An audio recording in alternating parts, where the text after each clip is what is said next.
हेर्नु छ टिम मेलिना या टिम खेम कसले यो ट्रफी हात पार्दैछ फेरि पनि अल द बेस्ट रोशन या प्रोसेस टिम मेलिना जहाँसम्म लाग्छ खेमले जित्छ खेमको टिमले जित्छ जस्तो लागेको छ होइन किनभने चाहिँ पहिले सुरुमाबाट नै खेमको यति चर्चा थियो होइन अहिले आएर पनि लास्टमा खेमले नै जित्छ कि भन्ने आशा छ हेरौँ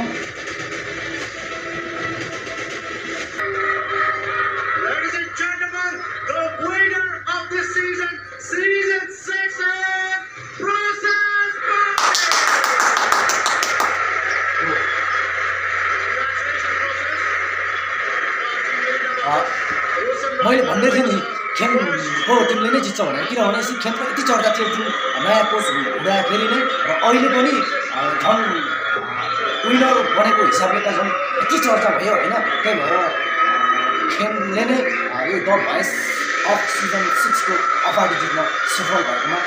धेरै धेरै धन्यवाद दिन चाहन्छु मलाई पहिले नै थाहा थियो कि टिम खेमबाट नै यो द भोइस अफ सिजन 6 को अफर हात सफल हुन्छ भनेर